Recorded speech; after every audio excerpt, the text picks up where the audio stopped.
I'm gonna talk some more. My guess is it's about an hour, is my guess, and going to still. It's helpful those little breaks. Yeah. Okay. So hopefully I'll throw in a few of those.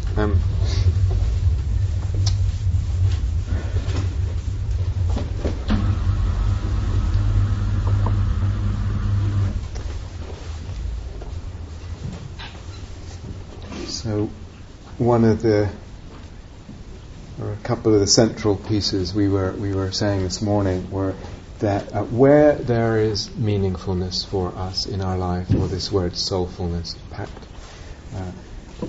pregnant with resonance, where there is meaningfulness and soulfulness, there is already image and fantasy, mythos running for us. And it might be the case that where there is love, part of the basis or the support for that love is actually image, mythos, fantasy. And that in our perception of ourselves, of each other, of the world, etc., that perception itself is imbued with fantasy and what we're calling imagination and mythos at times. So here's an idea, but I don't think it's a provable idea. It's not an idea. I mean, it might be. I can't think of a way one would prove it. So it's not a provable idea. But what if we entertain the idea, or the possibility, or the assumption that image and fantasy, what we're calling image and fantasy, is actually primary? And by primary, I don't mean first in a sort of process or a neural sequence of events. I mean, fundamental is a dangerous word, but more fundamental, more primary in terms of what drives us and what moves us and what orients us in life. Primary in giving meaningfulness to things. So this came up a little bit in the question and answer period earlier. Want to entertain a certain range of direction of ideas, possible ideas in relationship to imagination. But we don't need to necessarily adopt the more common idea of the unconscious as the repository of big, dark, dangerous, scary forces that we hope don't escape from this big, dark, scary place. Don't necessarily have to adopt that as something that exists in and of itself. And in fact, a little attention will show, or experimentation will show, that just like with emotions, the very awareness of an image changes the image. It's once I'm aware of something, it does not have an independent existence. So just like emotions, the same is true of emotions, or the kind of awareness, the kind of relationship that I have with something has an effect. So it's not really that we're talking about something that has complete independent existence at all. But entertaining or leaning a little bit more to the idea that there is something primary or that they have a primary place. Image and fantasy has a primary place. Because what we usually tend to assume nowadays is that something like our biology has a primary place. Our emergence from whatever the next stage up of millennia is, billions of years of evolution, and how that has hardwired our biology, that's what drives us. We tend to assume something like that, or we tend to assume socio-economic factors drive us and are primary. Or we very commonly tend to assume that my past drives me, as a very common psychotherapeutic assumption, or more than psychotherapeutic, so that how my childhood was, what happened to me, how the family was, etc. These are all very common modern assumptions about what drives us. But in a way, we're just, as an experiment, what happens if, not disregarding any of that, but what happens if I assume something different, and I assume that the image and the fantasy and the mythos is actually primary somehow, if I entertain that idea. Now, that might strike some of you as a very strange idea, and a very weird idea, maybe. But it'd be interesting to reflect, if we parallel with emotions in this room now, or even going down to wherever we are, Golders Green or wherever, and just how many of us now believe that if I am not aware of an emotion, that lack of awareness of emotion, the emotion operates anyway to impel my mind and my body and my speech. And secondly, if I'm not aware of an emotion, that there's something not healthy about not being aware of what's operating for me emotionally. And also that I'm not alive fully if I'm not in touch with my emotions. So these are very common assumptions nowadays. How far back in time? Not very far. How many years would I have to go back and say this idea about emotions, which most of us would take for granted, and someone back then, a few decades maybe, would say, I say that's a pretty strange idea. Very weird. Could it be the same is true for images? What comes into fashion as an ideology?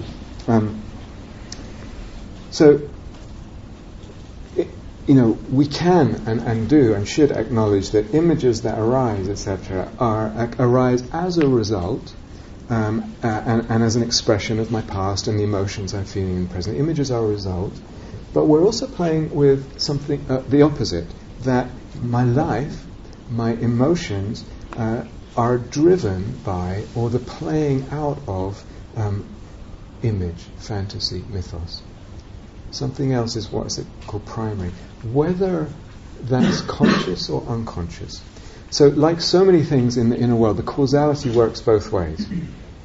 Life leads to image, image leads to life. Let's lean on the one that we tend to lean on less, that image leads to life, that's more primary. So, but these images are creations, they're fabrications. And that's a whole big thing. Yes, they are, absolutely. One response one could give to that question is, show me something that's not a fabrication. Show me something that's not.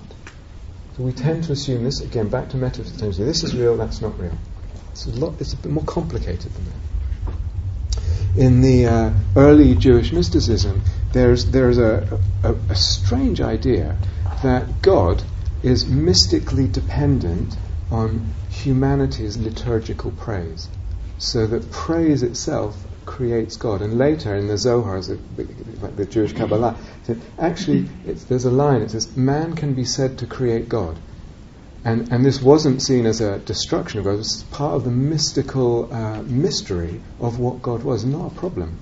But if I'm intent on this idea that there is a reality independent of my mind, etc., independent of what is fabricated, and I'm locked into certain, perhaps modernist notions, ontology, epistemology, cosmology, etc., they might get in the way of entertaining certain ideas. Last year we came and talked about imaginal stuff, and particularly the thrust of last year's teachings were images and imaginal figures in relationship to the self, in relation to the self and the sense of the self. So I'm not going to repeat much of that, but I'm going to kind of summarize a little bit of the threads there and move on, because I want to move on into other directions. So it's there in different recordings if you're interested. Here's I want to say something. So how okay do I feel? How okay do you feel with moving conceptual frameworks? Actually moving between conceptual frameworks, adopting one, seeing what that does, adopting another, seeing what that does, without being locked into dogma or believing this is real, everything else is irrelevant or not worth considering. So this is an interesting one for me. Some personality types are really fine with that, no problem, very flexible, fluid movement between conceptual frameworks, enjoy the fluidity of it, and for some people really difficult. There's much more we could say about that, but what I really want to get to for now, because I've talked about that in other talks, is we can view images that arise, or one of the conceptual frameworks that's possible is viewing them as archetypes, or in this old Greek word, daimons, D-A-I-M-O-N-S, something in a way bigger than the individual self, that visits the self, that comes through the life in that sense. This word soulfulness that I was using earlier, that I've been using, and I said it briefly, includes the sense, I think, of something bigger than what the ego wants. Something bigger than what the ego wants. And so it's not a melting into an infinite oneness, that kind of happening of the self, or a dissolving of the self sense. Here is something more universal, greater than the personal, but still personal. So that black devil man, or I shared some images last year about a warrior or wanderer or something, universal, bigger than just me, but still very personal and very unique. Just a particular way of opening up the self. John was asking in the early period, we can use images and conceive them in different ways. So someone was asking me another day,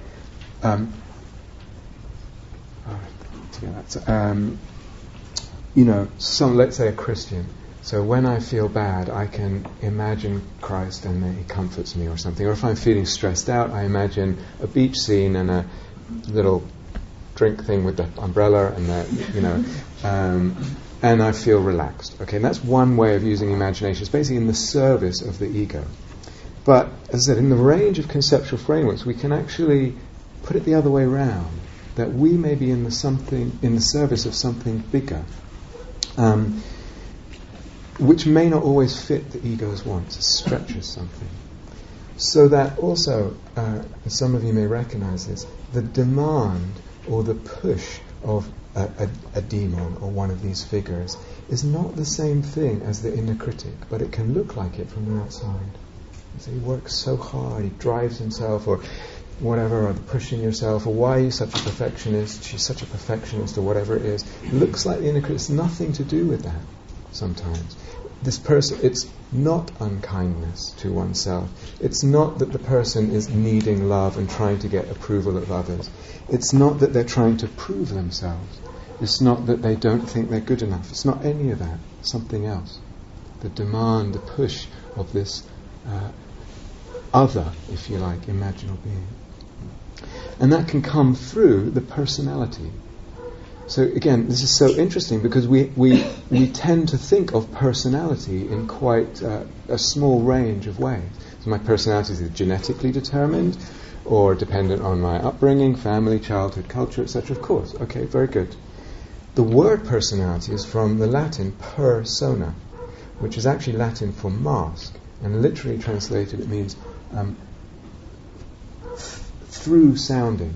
So actors in ancient Greece used to all have masks, and what came through the masks was the personality of the daemon or whoever they were representing. And so it literally means a mask through which sounds, persona, through which sounds, a mask through which sounds something transcendent to the human being in a loose sense of the word. It's a very different way of thinking about what our personality is. Henri Corbin, I mentioned this last year as a scholar of Islamic mysticism, he's dead now, but he talked about this, and building on a phrase of Jung's, a word of Jung's called individuation. Your task is to individuate the self and grow into sort of mature, balanced, expansive self, etc. He said, not your individuation is your task, but the angel's individuation is your task. Something very different in the conception there. It's not even any longer about me and my process and how do I feel and am I better or whatever. Whole different relationship with what's going on. Whole different way of seeing it, and it opens up differently. That black devil man that came to this woman I was talking about. So as I said, it was a series, and after that, what I explained this morning, some months later, she was going through something. I can't remember what it was. She was quite upset about something or having a difficult time, and a friend said to her, why don't you should love the 5-year-old in you, or love the little girl in you that's feeling however you're feeling. I can't remember what she was feeling. And she heard this from her friend. She just said, I can't do that anymore. I've just done so much of that kind of way of thinking. It's not alive anymore. And instead, she turned and the black devil man was there in the imagination. She looked right into his eyes and pow! And she was shocked by how quick something happened. In a second or two, some kind of power entered her and dissolved what she was feeling. And very, very surprising to her. So that's interesting in itself as a sort of anecdote. But what I want to draw out of that is, what do we tend to think, again, about real here? So some say, well, the 5-year-old girl, the inner child or whatever, is not real, or maybe it is real. Or at least if it's not real, it has its roots in reality, because I was a 5-year-old once, and how the 5-year-old feels is probably rooted in how my actual 5-year-old felt back in the family. Do you see what I mean? There's a subtle sense of that's more real than the black devil man. Heaven knows where the hell that is. So just again to expose assumptions there. Another line here is how I am right now, how you are right now, the patterns that exist for you right now psychologically, etc., the difficulties, the obstacles we encounter and we stumble over, are caused, they have their cause in the past. The past causes the present. Okay? It's important. A Dharma practitioner is also in the business of investigating not just how the past causes the present, but how the present causes the present. As we said several times today, the relationship I have with the present moment inputs into the present moment to fabricate the experience. Past causes present causes present as part of dependent arising and fabrication. But we could also play with the third possibility, strange as it might sound, that the future causes the present. I mean this very loosely. So that when Corban talks about this angel, it's the imaginal being that's always beyond. I'm very much connected here, but I can never really reach that. Something is calling me to shape my life, to move my life towards, and to move towards. There's a Greek word, telos, that has to do with causality. It has different interpretations, but it has to do with the future, if you like, causing the present, loosely speaking. So we can play with that kind of idea. Part of the reason of saying all this is because I wonder, or I have a hunch that when we feel ourselves today, when we feel self, me, what I am, self and personality, that the way we feel it today intuitively is a lot more complex and rich than at the time of the Buddha. And they lived in a very different culture. It wasn't as individualistic as our culture. I can't think of one instance in the Pali Canon of someone worrying about their self-expression, for instance, or beating themselves up with the inner critic. Somehow, because of the way they thought about self, these kind of things didn't arise. They were much more wedded into the community that they lived in, etc. So we feel self and personality as much more complex, multidimensional, multifaceted. We can try and erase it, just say it's empty, personality is to be erased, or at least not very good, etc., valuable. But maybe we need other ways to work with. And maybe this might offer something that, instead of trying to erase personality, actually raises it up and respects it. All of it is empty. All of it is empty. So angel, demon, self, whatever, all of it is empty. Emptiness means everything is empty. So sometimes people want to say that the emptiness of the self means there is this process that goes on in time of psychophysical phenomena, consciousness and bodily function, etc. And that's what really exists, but the personality is empty. No, the process exists. The process is empty also. The elements that make up the process is empty, and the time is empty. And that frees us to use certain words, aggregates, consciousness, attention, love, personality, self, angel, demon. It's all empty, maybe in slightly different ways, sure, but all empty. Tantric practice should be based, this visualization of deity should be based on absolutely knowing very well that self is empty and imaginal other is empty as well. The deity is empty. Absolutely, it's supposed to be based on that. Deep emptiness practice, which we're not talking about today, but deep emptiness practice, or when things really fade, experience really fades, or deep samadhi practice with jhana, etc. What it can do is make everything more malleable. so that the imaginal becomes much more possible as a sort of life itself, self and life and cosmos become more malleable to the perception. You get a little bit of a hint of that in some of the Buddha's descriptions of people going very deep in meditation and emerging and doing certain things, and also in other traditions like Islamic mysticism, again Korban, about someone called Avicenna who lived in the 12th century. Some people don't need to understand emptiness at all to be able to go into the imaginal. They're just fine with it, and they don't take it too rigidly or too seriously. There's not the problem of identification. They've got a very loose relationship with it. In the alchemical tradition, the Western alchemical tradition, there's a teaching. It says, do not proceed with your alchemical procedure. Do not proceed until everything is liquid. Don't proceed until everything is liquid. Do you understand? If there's solidity of self, solidity, I am that, or this is that, don't proceed until everything is liquid. So somehow, in this imaginal practice, especially with self, it has to somehow have to find a relationship with its liquid that's not solidified. But does that make sense?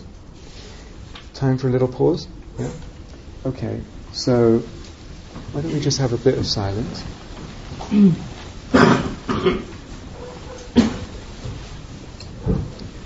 So there's a lot of stuff today, maybe just to pick out one little strand. How do you feel, to reflect meditatively, how do you feel about the possibility of being flexible with conceptual frameworks? How does that sit with you? And if it doesn't sit well, what does it bring up for you?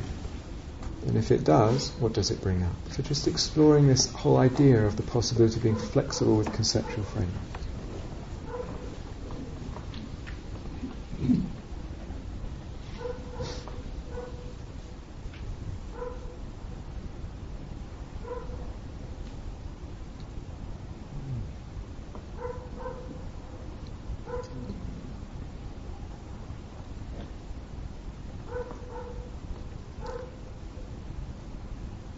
So no shoulds here, no pressure, despite what I'm saying.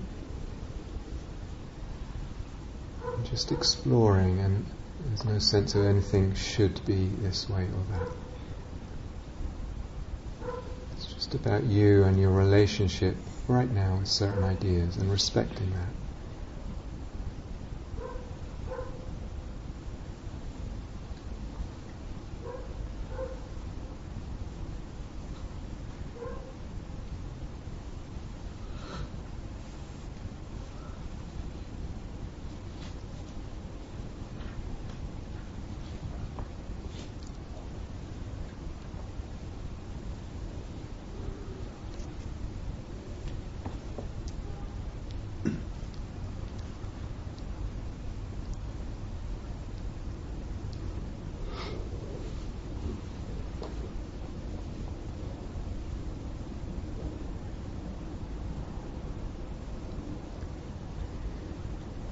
Okay, and again, it's quite a big theme, so it may be something you want to explore a bit more another time. This business about image, fantasy, and relationship to the self, in particular, as I said, I've talked about it in quite a number of other occasions. Some of those talks are on the web if you're interested. What I really want to do today is move in directions that maybe not so obvious.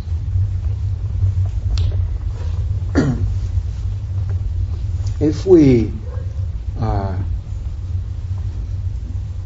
exposed to, let's say, the different portrayals of the Buddha in his time in India 2,500 years ago, and you read, for instance, Thich Nhat Hanh's lovely, it's very, very big, but lovely biography, Old Path, White Clouds, or you read someone else's portrayal, whether it's a whole biography or just snippets or whatever. You can't help being struck by the range of what we might call the fantasy of the Buddha. The picture painted, the portrayal, the character painted, and what he was, and in what he thought, what he did, how he was, what his central message was, etc. quite a large range to it. All we actually have are what he said, a collection of teachings of what he said, and actually we don't really know how much of that he actually said. So there's certain ideas or whatever, but actually we have a collection of teachings and we know he must have said some portion of that, but exactly what, it's not really certain at all. On top of that, we're not really certain what he meant when he said what he said, because there's all kinds of differences of opinions. And so it gets interpreted, what he said, what the recordings will get interpreted differently, all fine. But you will notice the words, the so-called words of the Buddha, get interpreted always according to the metaphysical inclinations of the interpreter, right? And according to the favoured mythos and fantasy and mythic involvement of the interpreter. Not a problem in itself, not a problem necessarily. But somehow with that, we decide a priori from the beginning that the Buddha was the authority and the Buddha is right. So there's something a little circular here. You get that? Who is the object of my veneration if I venerate the Buddha? If I love the Buddha, who is this? If I... something in my heart, who is it? Who am I devoted to? Am I not devoted to the imaginal Buddha, really? In some sense, in some. Not a problem. Only a problem if I don't realize and admit, and I don't admit it. So again, these words, image, fantasy, they tend to be very negatively charged for us. I can just get a different sense. The only problem is not realizing something. Take it a step further. Is it not the case that we also, if you're involved in Dharma and you love Dharma, that we also have fantasies of what awakening is? Fantasies of what liberation looks like and what a liberated person is like, what a fully awakened being does or doesn't do, engages in, doesn't engage in, how they are, how they speak, how they whatever. That cannot help imbuing the whole thing. So just very simplistic, and I've talked about this in other talks, so I'm not going to dwell too much on it, does a fully liberated person, are they equanimous, unentangled, a little bit allowing the world to do its thing, but they stay steady, removed, unperturbed? Or are they passionate and on fire and even angry at times with engagement? So just to point out one possibility, there's all kinds of a range of fantasy there. It comes in. It cannot help but come in. If you love this stuff, it cannot help but come in. Add to that, this goes back to the metaphysics thing. The metaphysics and the assumptions that the metaphysics rest on, if you like, they delineate, they direct, shape and colour and flavour and circumscribe what the Four Noble Truths, the most central teaching of Buddhism, is. They create what the Four Noble Truths are. So again, you listen to enough people, what's it actually talking about? It depends on the metaphysical assumptions that one is harbouring. So if I really believe, let's say, that essentially all of us are biological machines, evolved over, what is the word above millennia? Eons. Okay, great. Eons. Whatever. Eons. We're essentially a biological machine. People may or may not use this. It's rare for someone to call you a biological machine. But, so you're essentially a biological machine. Meditation, you can reprogram the software. And maybe a little bit you can influence the hardware. So certain membranes in the brain grow, or blood vessels, this or that. But essentially your biological machine, then what the third noble truth means, the range of that freedom is constrained by this fact or the reality of being a biological machine in a universe that is essentially a machine as well. If I adopt a slightly looser existential version of Buddhism, again I'm not aware of anyone that uses this language, but essentially we are born, or to use Heidegger's phrase, thrown into a situation, an essentially meaningless situation, cold, dead matter, in this universe, finite life, all that, And we're the liberation then, big thrust of the third noble truth then is bearing up and meeting that essential reality. But there's no beyond that. If the vision of metaphysics, everything is empty, including matter, including all that, then the third noble truth has got bigger. Do you get what I'm saying here? The sense of liberation. Have I lost you guys? No? Okay. Someone say yes? Did you say yes? No. Or repeat the last point. What I'm really saying is that we tend to think, oh, we're all Buddhists if you do, and say, okay, well, we all believe in the Four Noble Truths, but actually, what the Four Noble Truths, and what I want to say is, the Four Noble Truths are like a skeleton. They're actually a skeleton, and they need fleshing out. How do they get fleshed out? They get fleshed out by the metaphysical assumptions, because that determines what I think liberation is, what I'm actually talking about when I say dukkha. What do I mean when I say dukkha? Is it all appearance? Is it just this or that, whatever?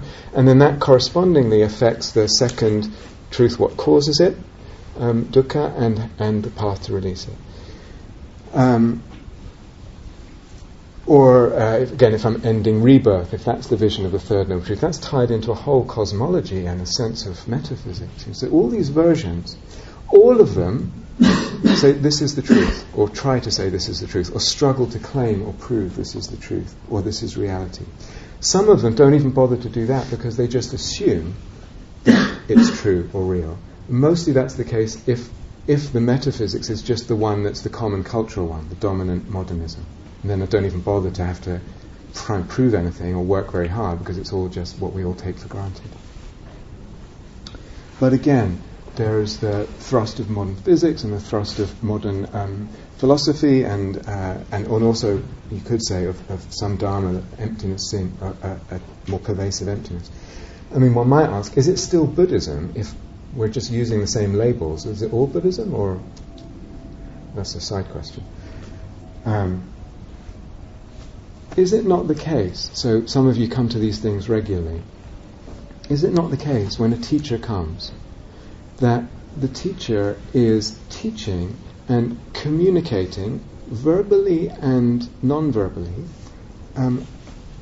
also communicating not just techniques to reduce suffering, as in the Four Noble Truths, but also at the same time they're communicating a certain fantasy, their mythos of what awakening is, of what the Dharma is, and also of what the cosmos is.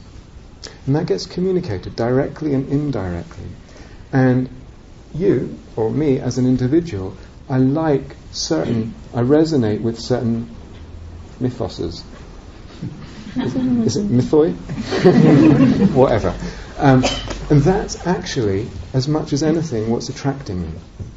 So I don't like that one, I like that one. That mythos, that fantasy of what awakening is, of what the Dharma is, of what the cosmos is.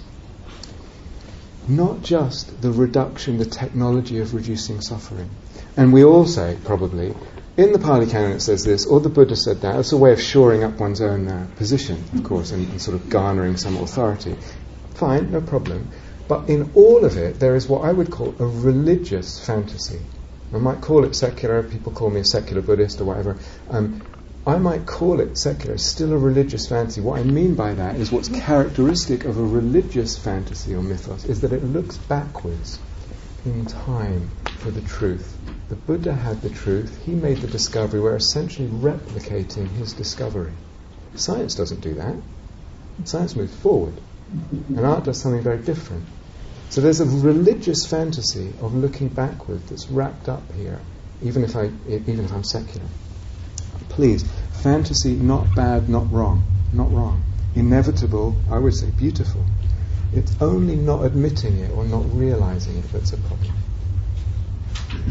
So, is it not the case, here's a question for you, is it not the case that if you love the Dharma, some of you may be so new that you're not even sure if you love the Dharma yet or whatever, but if you love the Dharma, is it really the case that after a while it's not that you're just looking for ways of reducing suffering? I mean, certainly that's part of it. Of course it's part of it. But is it not the case that you're also loving the particular kinds of beauty that speak to you. Is that not also what's going on? But there's a lot more about beauty here that's actually already going on. The expressions of beauty that touches you, whether it's gentleness, a certain style of gentleness, or kindness, or renunciation, whatever. And the mythos, that there's a mythos that has to do with the past and the tradition, running into the present and perhaps into the future, the self on a journey. It's a mythos, all that. The styles of existence and teachers. And all of that creates a mythos and certain beauties which is part of what we love when we love the Dharma. And that includes, if you like, a kind of cosmos, a kind of cosmological sensibility or thinking. So we want, in a way, what we want is a myth of the cosmos and a myth to live by and to live in. You could say, I'm actually trying to say this is already going on. I'm just saying let's just be a bit more aware. The Dharma as a mythos for beauty and for soulfulness. And go back to the poet John Keats' soul-making. Dharma as a mythos for soul-making. Not only, or even sometimes primarily, for the reduction of suffering. And that's a shift in understanding and conception of what is the ground of the Dharma. So, let's explore this a little bit. Regarding the Four Noble Truths, which are the central Buddhist teaching, for insight meditators that would regard that as a central teaching of the Buddha. And you can see it in a very shorthand version, which means as a practitioner, I'm on the lookout for dis-ease, discomfort, dissatisfaction, dukkha. And when I feel it, when I recognize it, I know it's being supported by something, and the mind is part of supporting that. That's the second truth. And there's the possibility of freedom, the third truth, some degree of freedom. And then what can I do to create some alleviation of dukkha? That's the fourth truth. That's a shorthand version. That's very central in the teaching. But even in the bigger version, Eightfold Path and Dependent Origination, all that, we're saying maybe it's a skeleton, actually. Four Noble Truths is actually a skeleton. It needs fleshing out. It's dependent on the metaphysics and dependent on the fantasy. How many people these days even talk about ending suffering, completely eradicating all dukkha?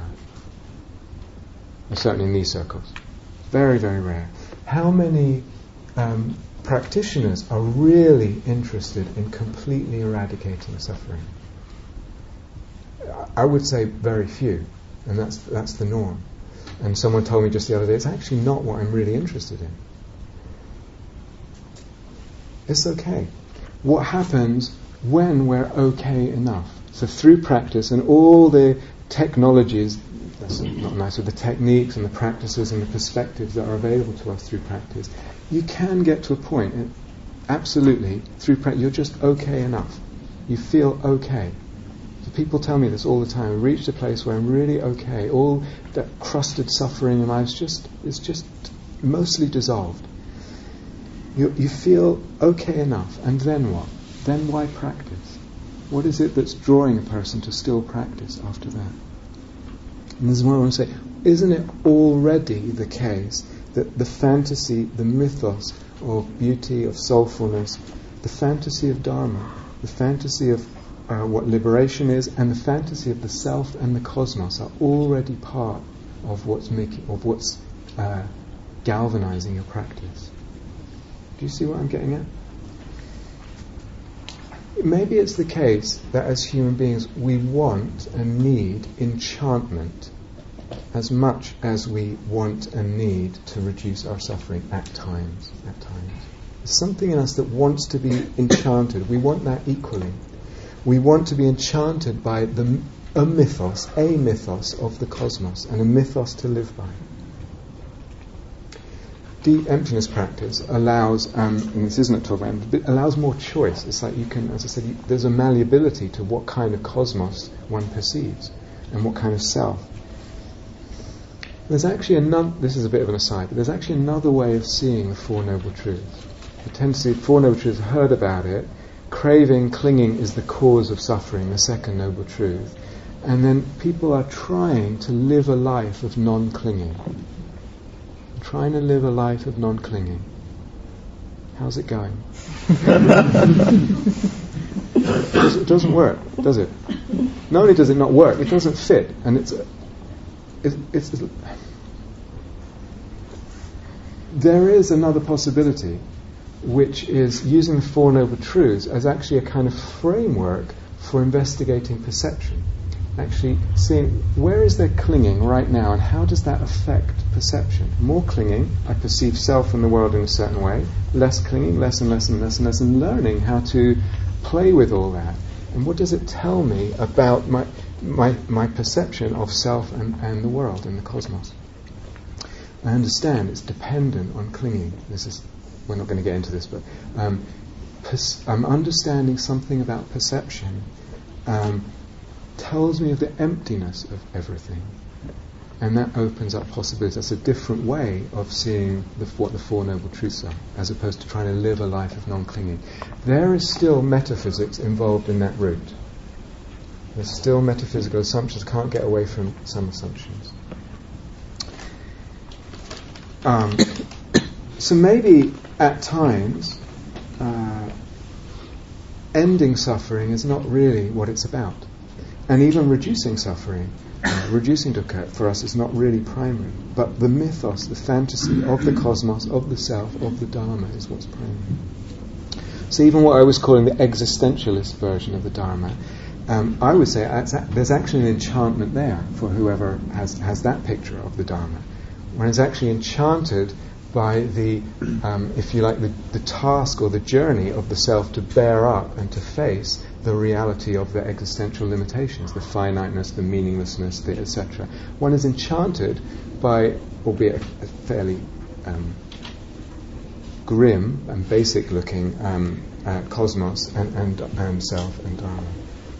But again, we say sometimes that cosmos is based on a certain idea, subliminally often, of what matter is, which is not really tenable, etc., etc. And one way of knowing reality, which again it's a bit out of date, the idea that you can only know reality one way. Nowadays, philosophers acknowledge that there's multiple perspectives, multiple ways of knowing, and they're all important and have their place. So fine if one is enchanted by that version of existential Dharma, absolutely fine. I don't know that one can stamp a claim of truth or reality. This is the truth, this is right. No, but if it enchants you, fine. Problem with it is it part of the enchantment rests on this is true, this is absolutely true, and I'm facing the truth. And again, the myth of no myth. I think it's time for a short break. Let's have a bit of... Or do you want to stand up? Do we need a bit of energy? Yeah? So let's stand.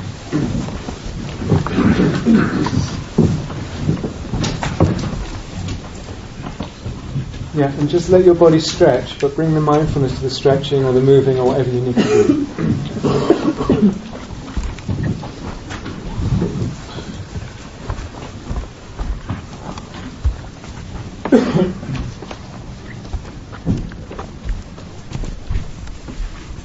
Be really present in the body just as much as you can to the sensations, and let the body do what it needs to do.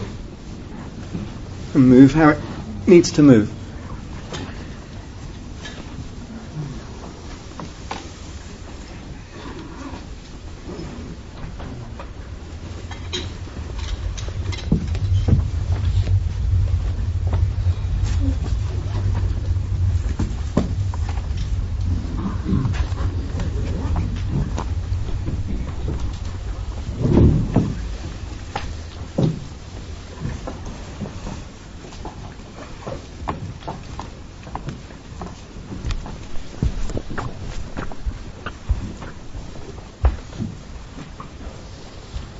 And when you're ready, coming back into the sitting posture.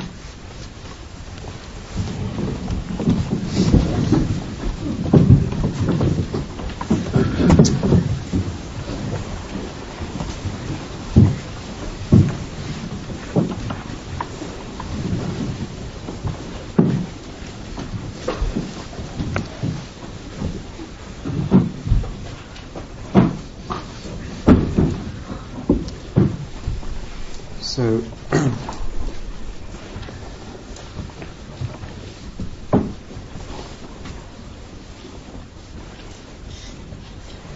the last little segment.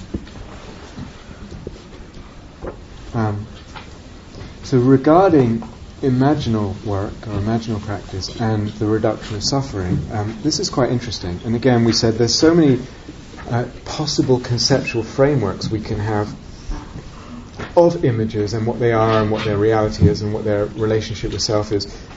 And to me, I said this when John asked a question earlier in the Q&A, to me that ends up being the most interesting thing about all this, about imaginal work, is actually the conceptual frameworks that one plays with rather than the images themselves.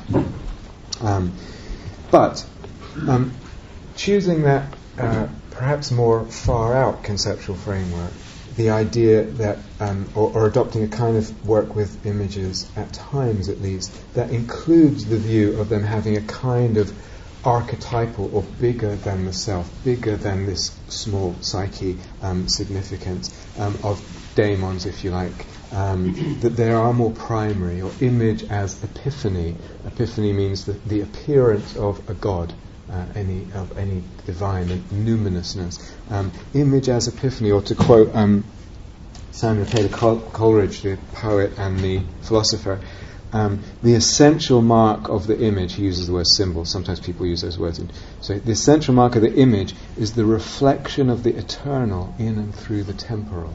So this is loose poetic language here, but it influences the whole way things unfold or don't unfold. Could you just quote that again, please? The essential mark of the image is the reflection of the eternal in and through the temporal. In and through the temporal. Temporal. What is of time? Yeah. So he uses the word symbol. So there's a problem with vocabulary here, but he's talking about the same thing. So using images that way actually will tend, my experiences working with people, is it will tend to help see the emptiness of self, help dissolve the solidity of the ego, and also reduce suffering in all kinds of ways. That kind of image work dissolves the concretization of self and ego and also of world. Okay? And that, in one way of thinking about what the Dharma is that's part of deep liberation. That's exactly what's part of deep liberation, this deconcretization of self and world. So can do all that, and we can see it that way and use it that way. Or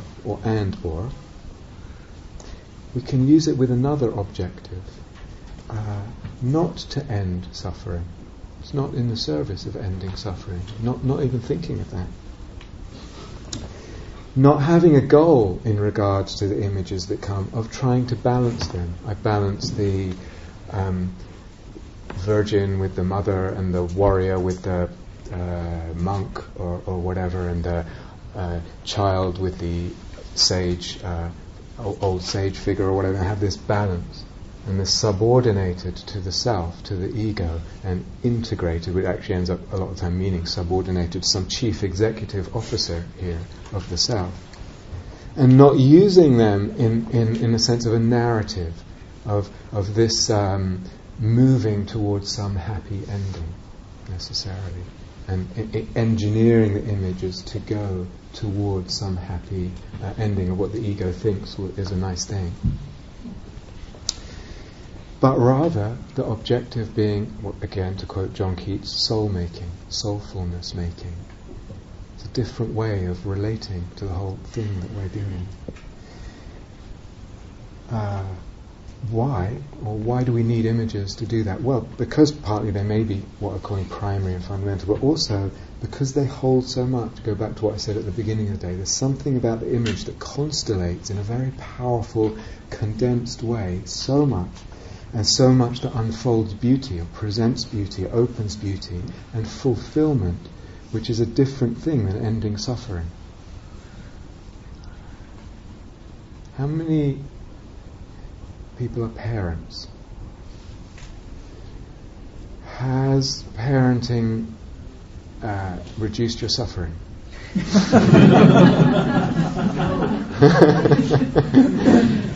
Has it perhaps, though, would you don't have to answer this, would you, if you went back in time, choose not to be a parent? No. Why? Because it's given you something. What's that something? What's the word for it? You don't... Love. Yeah, okay, but something that's beyond not suffering. Fulfillment is the word that I was looking for, but yeah, love, fulfillment. There's something else apart from reducing suffering that is important to us as human beings. And images constellate that very powerfully. Beauty, fulfillment, rightness, if you like, for the psyche, soulfulness. And these things are important to us as human beings. And as I said, after a certain amount, which really, you may be new to this, or you may feel I've been struggling with the same things, I'm meditating for years, it is possible to really reach a place of real deep okayness through practice. As a matter of practicing, finding the right ways of practice, this is available. It totally is available. But after a certain amount of reducing suffering in one's life, or even just at times, maybe what I'm calling soulfulness can be the compass. It's not about reducing suffering, it's about soulfulness. Maybe at times, and maybe at times that's already operating. Is there healing through using images? Yes, you bet. There's lots of healing, all kinds of healing.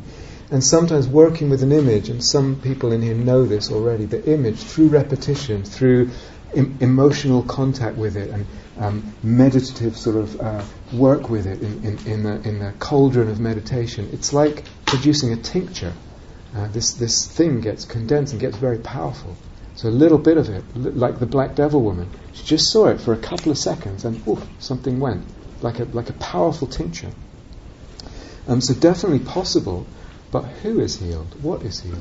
The possibility of opening up bigger questions. But in relation to the reduction of suffering, using image work in this way is probably roughly equal to a lot of other Dharma practice in terms of the way it reduces suffering. And in regard to ending suffering, well, a lot of people barely think about that anyway. But a lot of people, it's not even on the radar as part of the mythos, ending suffering, ending dukkha. Three thoughts to leave you with as sort of open-ended possibility thoughts to end.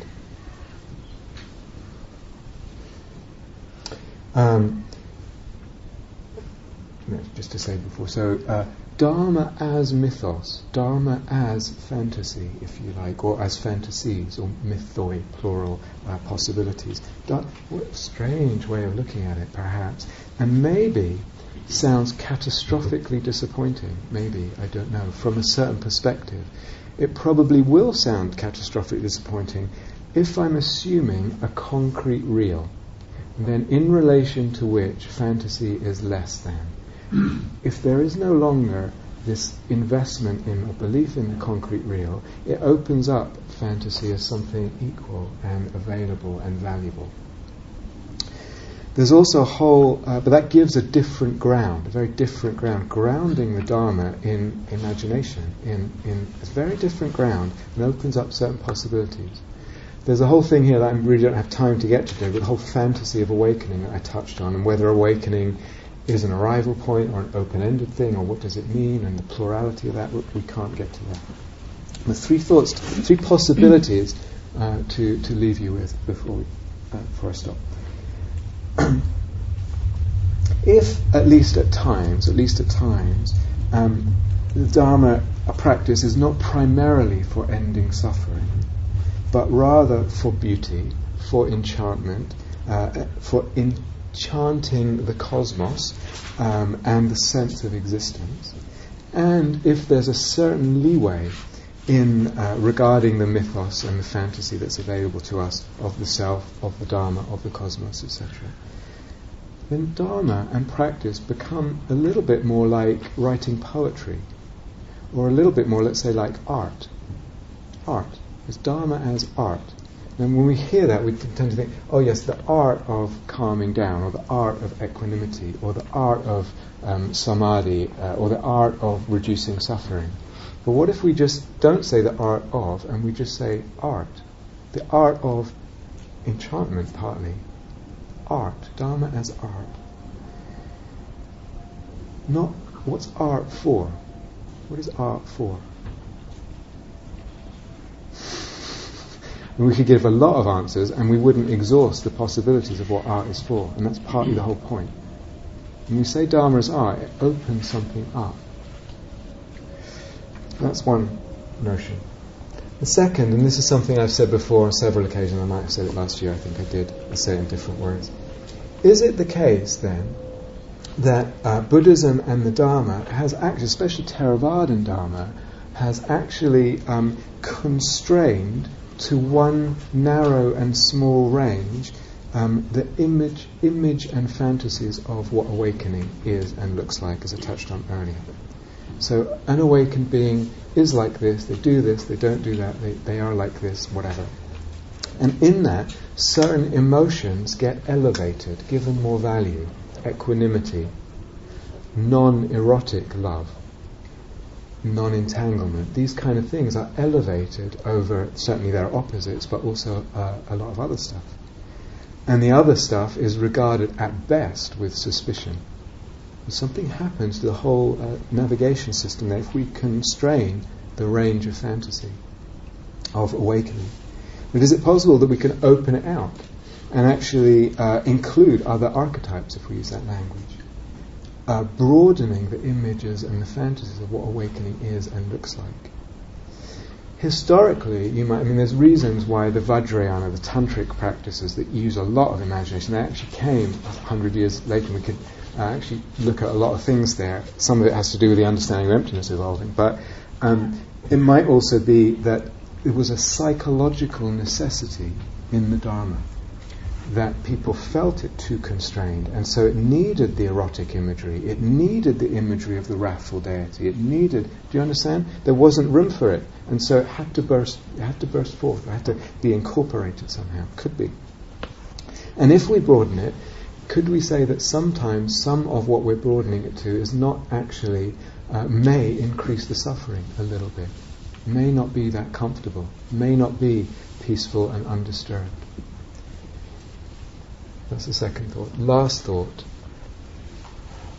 actually I have to say something a little bit more general before this, which is working with imaginal figures, in general, one finds that they do want to flow into the life in some way or other. They interface with our existence, our everyday being in the world, and our relationships and our sense of life and work and what we do. Very much they want to be expressed, but they almost very rarely need to be expressed literally. And I go back to the holy war thing. Very rarely they need to be expressed literally.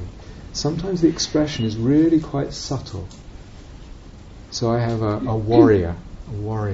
I have no intention ever of joining the army or anything like that, and I've never harmed anyone physically in my life, and I doubt I may, but it's not doesn't seem to be part of the way that gets expressed. It gets expressed in much more subtle ways. So there's that, but also, and so these figures sometimes it's as if they demand service, they demand an expression in our life. But also, as well as that, it might be just that they just matter, and again the pun there, matter. They matter for and in the psyche, if you like, on their own level, and don't need the expression. There are other dimensions to our being, if we use certain language. There are other dimensions to the being that don't need to always flow into everyday. Meditation for life, everyday life, all is very much life. This every day. Of course, it's important that the Dharma flows in and influences and makes an impact on our everyday life. But if we have a slightly different view, Dharma as art, it doesn't always only need to do that. It exists on its own thing, for itself, in itself. There's a part of us that it fulfills and satisfies and sings to and speaks to and gives something to and is a necessity to. It doesn't always need to flow, all of it, into everyday life.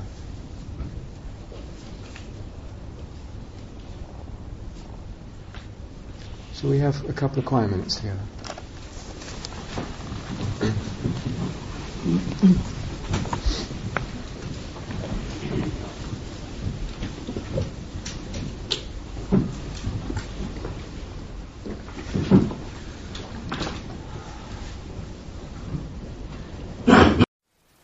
Thank you for listening.